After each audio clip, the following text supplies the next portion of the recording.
Crowhill here. Today we review a lager and discuss Jordan Peterson.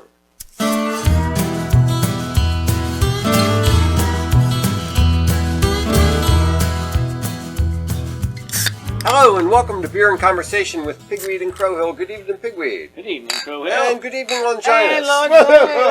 Thank you. Right. Thank you. So, Pigweed, what is on your mind? Well. Do you remember that time way back 10 days ago when we drove to Reading, Pennsylvania to see Jordan Peterson in concert? I do remember that. That was quite the experience, and that'll be a fun topic of conversation. But before we get to that, yes, I dropped by your local liquor store today and found this dark lager from Guilford Hall Brewing. Guilford Hall is local here. Yes. Yeah. I like to drink the local beers. And this one is a Dunkel. It's a dark lager, and it's definitely dark. That's kind of hard to see. Yeah. So you tell me if you were drinking it looks like a stout. Yeah.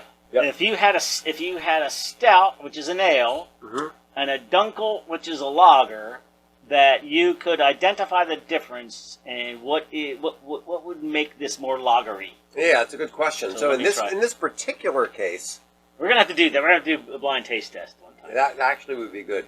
In this particular case, this one doesn't have the crispness. Doesn't have the crispness of a lager. That would be very difficult for me to not call this a stout. Yeah, because I'm not sure I'd call it a stout because I don't get the roastiness of a stout, but I also don't get the crispness of a lager. So right. Well, the roastiness would lean you towards a stout. A porter is less roasty. Yeah. And I might have said that. I might have said this was a porter. But I think it's still. I don't get the heaviness. I don't know. Okay. Heaviness is something that y'all. Yeah, that's actually a good point. But I think this one is it's malty. It's got a little tinge of sweet maltiness to it. Yeah. It's clearly very dark, but I don't get the crisp finish of a typical lager. No, you get that lingering flavor on your tongue, which I love. Mm-hmm. But like you say, that's kind of something you associate with ales rather than lagers. Yeah. Very all right. nice. Well, good. Well done. Good. It's a very good beer. If you're in the area, grab a Guilford dark lager. So Jordan Peterson. We've all been following this guy for a while. And you predicted a Martin Luther-esque invention of new religion, tongue-in-cheeky, but not really. Yeah. About a year ago. Yeah. Saying, you know what I'm getting from Jordan? It sounds like he is finding religion, and who knows, he might come up with his own Jungian twist on the whole thing. It's almost like Jung and archetypes and Catholicism. There's a lot of ways to look at this. You can look at it through a kind of a Martin Luther lens. You can also look at it through a thesis antithesis lens. You've got the thesis of sort of an Orthodox Christianity, and then you got the antithesis of this secular psychological viewpoint. Yeah.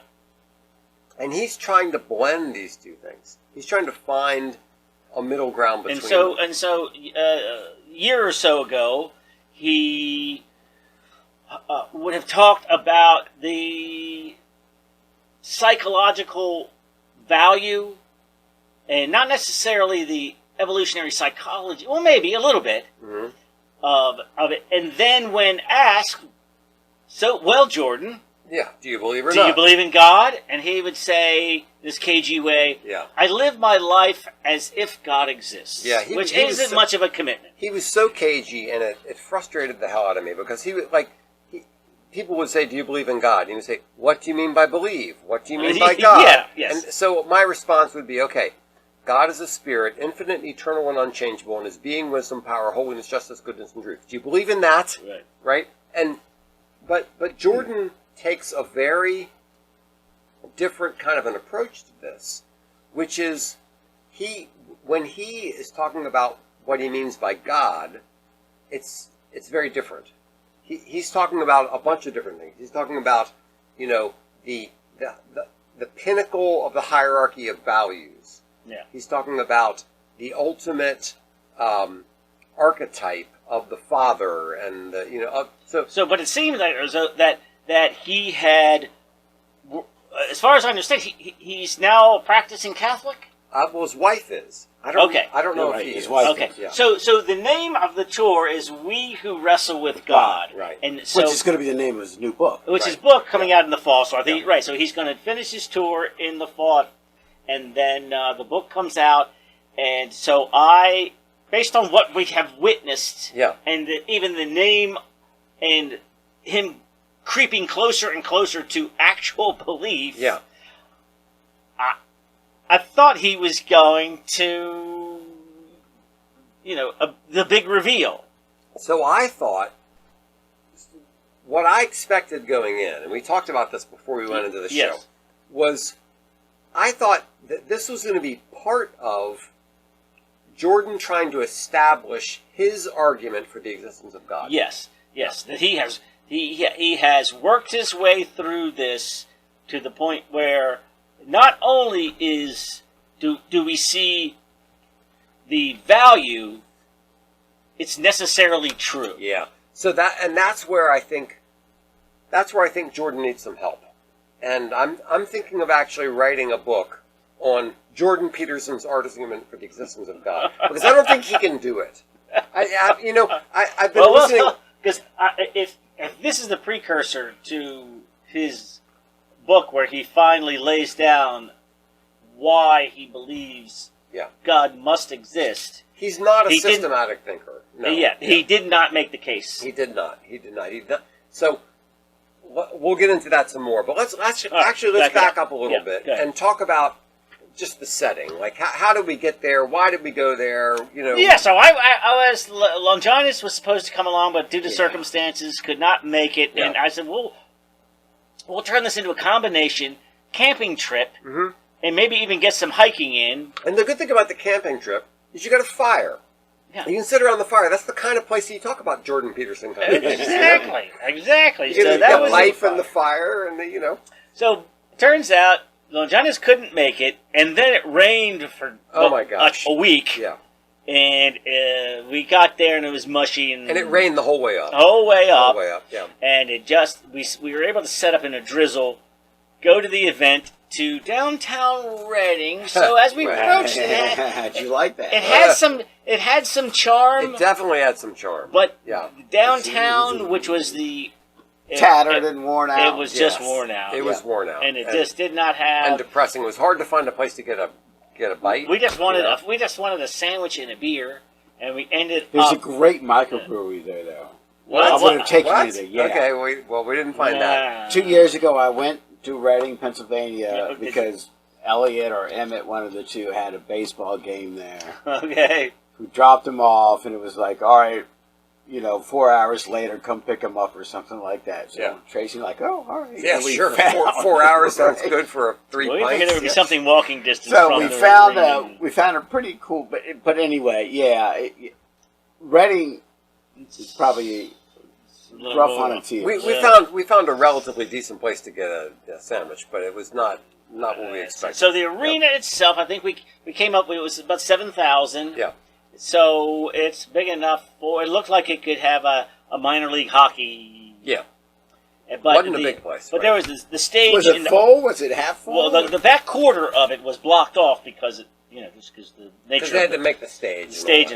And then so from the other 3/4, it was about 3/4. I think we came up with about 4,000. Yeah. Does that seem fair? Something like that. Yeah. Good. So, Good. Pretty. Yeah, it was pretty good. And so the thing I was particularly interested in is Jordan likes to talk about how people who come to his events dress up. And I mean, we're camping. Like, I wasn't going to wear nice clothes, but I wanted to wear something a little bit nice, but not nice.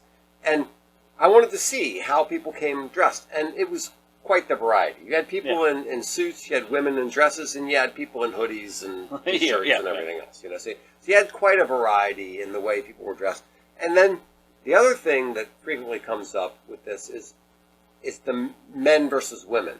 And I didn't really notice. No. It seemed to me it was pretty much pretty even, men and women. So it was just a collection of what you'd expect. There was old and young. There was well-dressed and not well-dressed. There were men and women. It was a relatively even distribution. Women with head coverings, you said what? There probably were some local Mennonites and other kinds of people coming in. Just like the hair bun cover thing, whatever that is. Right. But right. So there you are in Mennonite Amish country. So that would make sense. Up in Pennsylvania. And when it started off, apparently Jordan has started all of his tours recently with live music. There's this guy David Cotter who did some music on the guitar. That was interesting.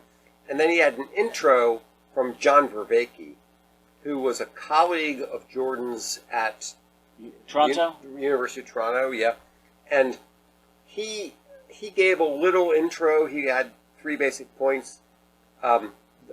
Here's what I had written down. What do you want to exist even if you don't? How real is that thing? And how much of a difference do you make to that thing? And so Vervake is asking those questions to Jordan Peterson. No. Actually, that's a good question. At this point, no. He's asking it to the audience. Okay. He's a warm-up band. Yeah, exactly. He's the warm-up band. I mean, those are pretty awesome questions. They are, yeah. And Vervake is another guy who is trying to work on this whole question of symbolism and meaning and purpose and all that kind of stuff, and it's pretty interesting. He also, Vervake said, this was the thing that stood out to me, he said there's an advent of the sacred right now. That's what he sees in society going on. What's an advent mean? An appearance, a coming of. So what he's saying is, right now, people are much more. There's a revived interest in the concept of the sacred. Okay. And I think he's probably right about that. That we have so stripped our culture of every kind of meaning and every sort of religious sentiment and found it lacking. And the human soul doesn't really work that way. And a lot of people are longing for something deeper than parties and politics and all that kind of junk. So that was kind of interesting. So he came out in a sweet jacket. Oh my! Yeah, we need to talk about that jacket. So apparently, Jordan Peterson always dresses pretty well. Yes. Which I endorse. I like that. But this particular jacket was like a tux jacket. And he has recently had two-tone jackets. Yeah, I mean he's really stretching it. He is stretching it in terms of style. He's that's all right. That's cool. Yeah. So this one was like a tux. It had a black lapel, but the jacket itself was full of Christian iconography. Yes. And it was mostly it was mostly like medieval church, medieval, or maybe even Orthodox Christian iconography. It was actually very interesting. Crosses and no. People that worship, scenes. Biblical scenes. It's actually very interesting. I've Stations of the Cross. Maybe. I mean, there was a lot of Christian iconography on his jacket, which was very interesting. All right, so I mean that would have blown me. That would have blown me away. It's an interesting setup, isn't it? Yeah. I mean, if somebody comes out on stage and they're wearing a jacket with a bunch of images on it, that says something about especially if you're talking about we who wrestle with God. Mm-hmm. Mm-hmm. Yeah, imagine if he came out with a jacket covered with circus animals. I mean, it sets an agenda. It sets a Christopher Hitchens would have come out with circus animals. Yeah, right. Yeah. But he comes out with. Although Hitchens would have come out with pictures of shot glasses. Right. So he said the theme was sacrifice. I don't know if that quite delivered on that, but that's fine in terms of if you look at if what I thought he was going to do was to say, if this thing is valuable at this level, next thing is the more valuable and more valuable and more valuable. So let's just say sacrifice. Not sleeping all day and getting up and going to work. Right. Not just being a single guy you sacrifice for your family. Right. So there are hierarchies of sacrifice Yeah. until you get to dying for all of mankind's sins. Right. Right. So it's sort of right. It's a pointing towards. Yes. And to me, where I thought he was going to go, and we'll talk about goal orientation and other things as well. Yeah.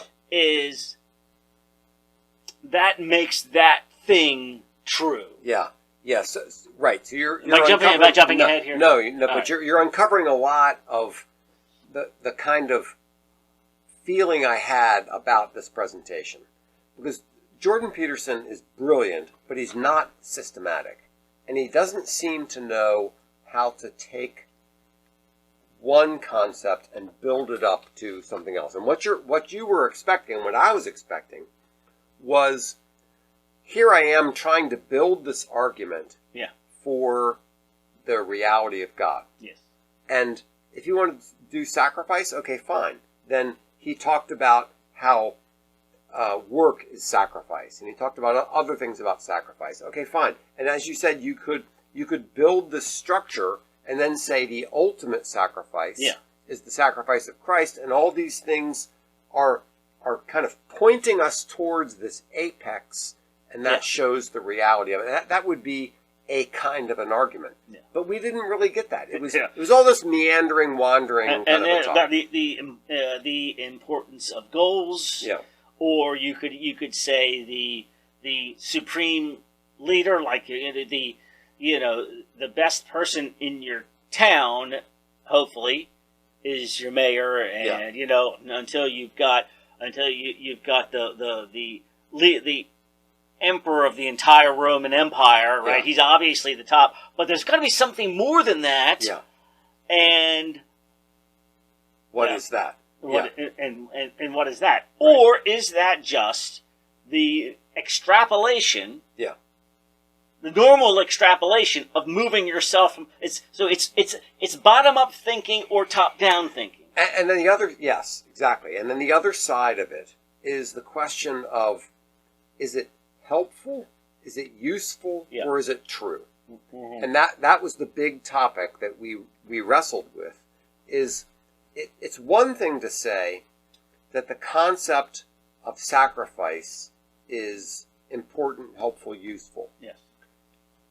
Or the concept of a hierarchy of values is important, acceptable, and useful. It's another thing to say that it's actually true. And then Jordan would say, well, what do you mean by true? Yeah, exactly. Well, I mean, and that is an extremely legitimate question. You're right. Mm-hmm. Yep. No, 100%. It is not a trying to push off. It is. No, I agree. I would say in a sort of Platonic forms way, like is God real in the same way that beer is real? Yeah. Or do you mean, is it real in the way that a perfect triangle? Right. And the number 7. Exactly.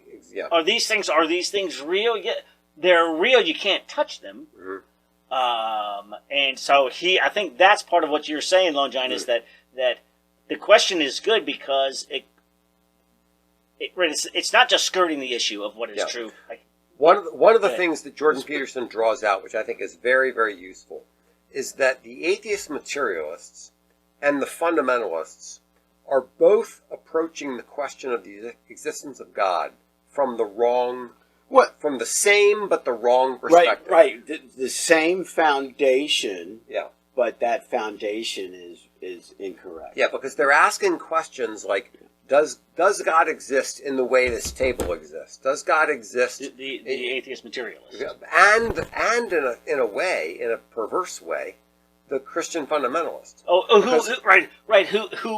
Who are trying to rely on the Shroud of Turin. Exactly. Right. Yeah. Because we have this physical piece of something. Yes. That's so you have what you have is a view of the religious questions of the existence of God as not at all in the way that Jordan Peterson is trying to understand the existence of God. And that goes back to what you started off with, is when people would ask him, do you believe in God? He would say, what do you mean by believe? What do you mean by God? And at first, that just frustrated the hell out of me. Yes, but it actually is an important question to ask. Right. When you say God, what do you mean? Because do you mean an old man with a beard up in the sky looking at, that's the caricature that the atheist straw man, that is yes. easy for them to shoot down. That's right. The atheist straw man, but it is the idol of fundamentalists. Mm-hmm. Mm-hmm. Right. Mm-hmm. Yeah. Very good. Yes, that's exactly right. So that's why I was saying that in a sense they're both the same way. Right. Now, I have a friend who says, scratch an atheist, find a fundamentalist. that underneath they're really the same. In a lot of I would put it the other way around, but yeah. So what and to illustrate this theme of sacrifice, he oddly went with Adam and Eve and Cain and Abel. Yes. So here he is talking about the Bible, but he never gets past. I don't know how. Where's the Cain and Abel story? How far into? Yeah, it's like chapter 3 or something. really not very far into the book. So yeah, he talked about, and a lot of the things he said about Adam and Eve, I thought were a little questionable. But basically, he's saying that the characters in the story are an abstraction of the nature of man and woman, and here he's getting into the question of story. Jordan has been spending a lot of time recently on the whole question of story and what does it mean. Actually, those were the opening. That is the opening of the talk. He said a story. A story is a description of the structure through which you understand the world, and he would emphasize that everything in the world manifests to you as part of a story. That's the way you understand the world. Yes. And that's why. And that's metaphor. I mean, right. So, right. That's why narrative and metaphor is so important. Yeah. So he's saying that seeing the world through a story is contrasted with this sort of objective view. Like we tend to have this idea that when we look around, we see objects. And he's saying that that's not true neurologically. That when you actually look at the details of how our body works, that's not what we do. It's not true mythologically. Yes. You have to filter things that otherwise you would just be looking here and seeing nothing but colors. Yes. Right? Yes. But actually your mind is picking out, okay, that's a can, that's a bottle, that's Eric's. Right. Let me ask you this question though, right?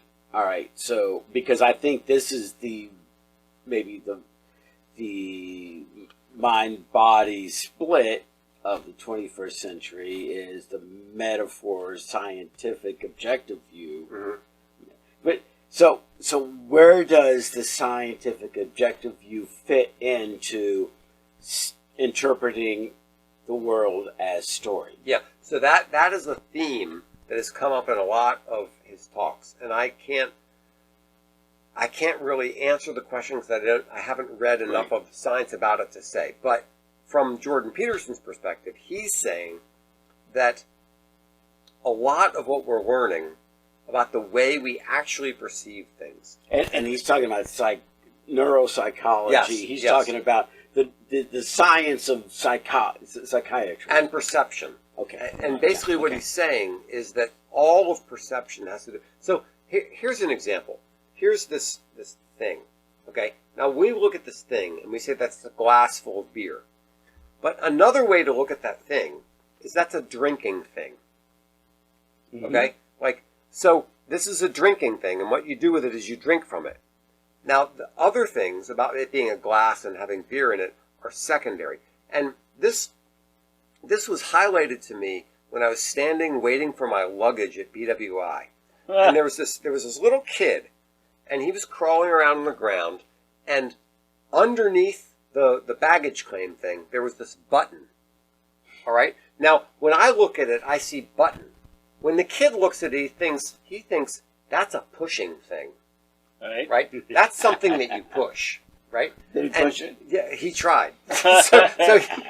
He tried to get up there and push that thing. So What are you saying? He recognized its function. exactly, and that's one of the things that Jordan Peterson emphasizes is that when we look at things, we don't look at objects.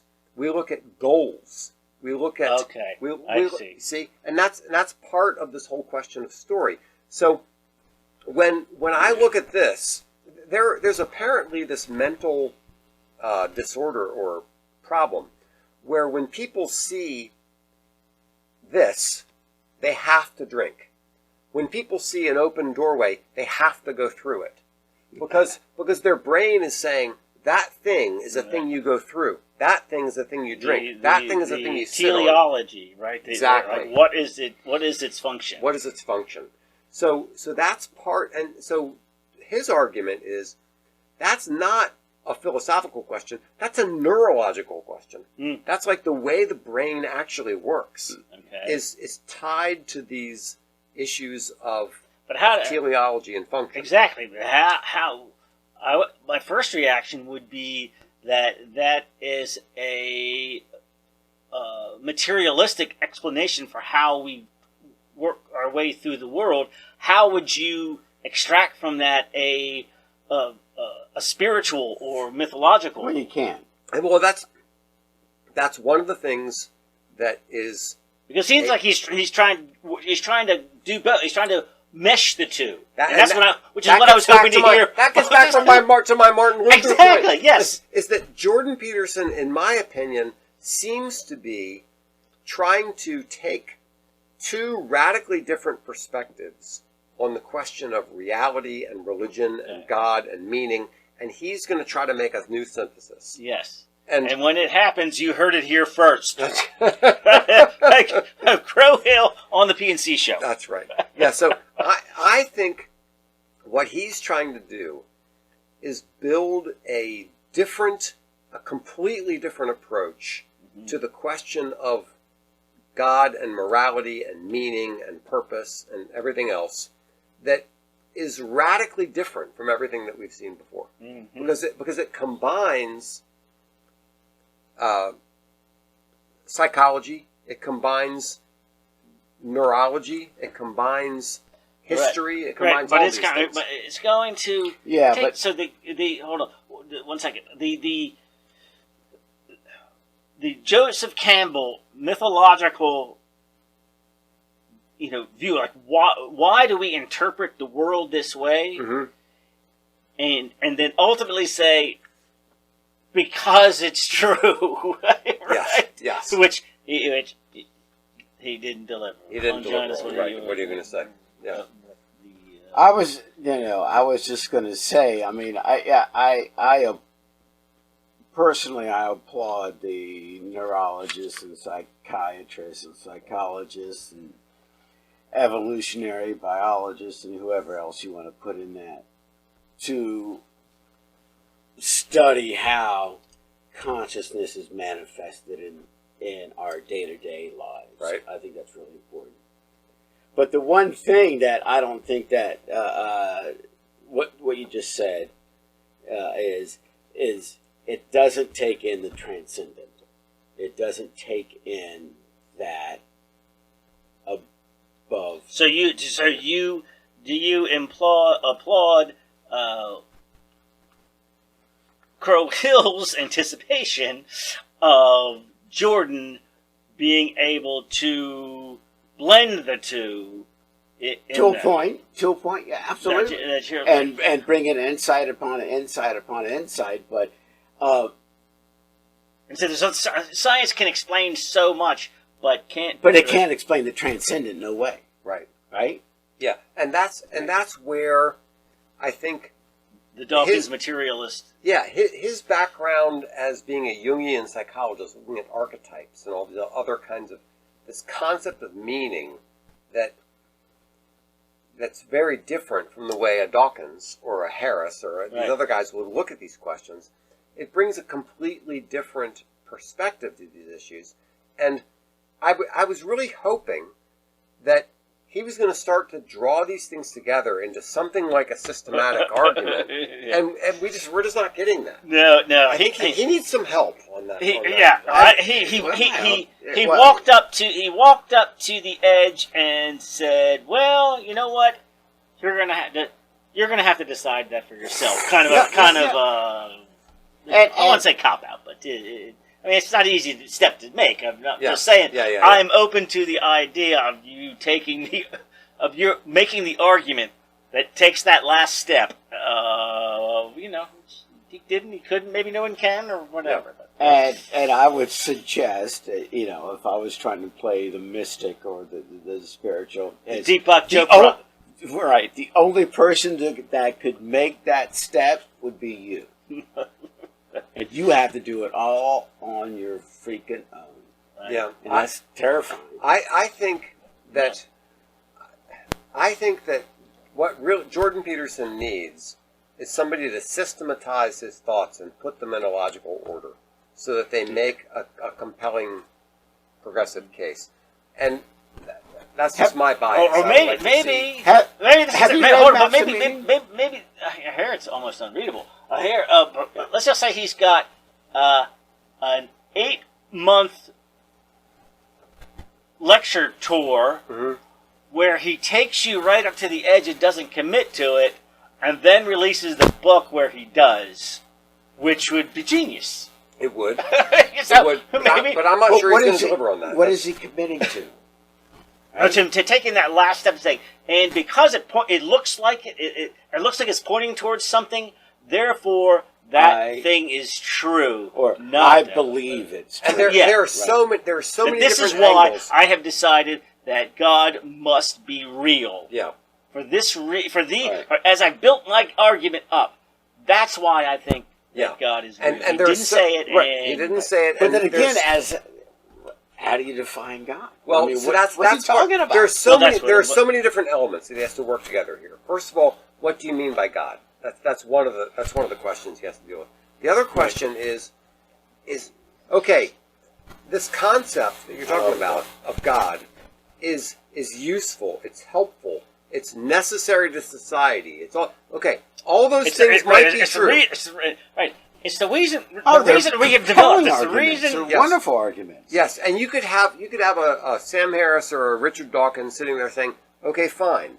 The concept of God is necessary psychologically. The concept of God, I'm not sure they would. Society. I'm not sure they would. They would say it has gotten us this far. Remember the Matt Delaney? Delaney. What's his name? I'm not sure. He's good. Yeah. He's like, yes, and thank you very much, and I agree, and you're right, and it was very helpful all along.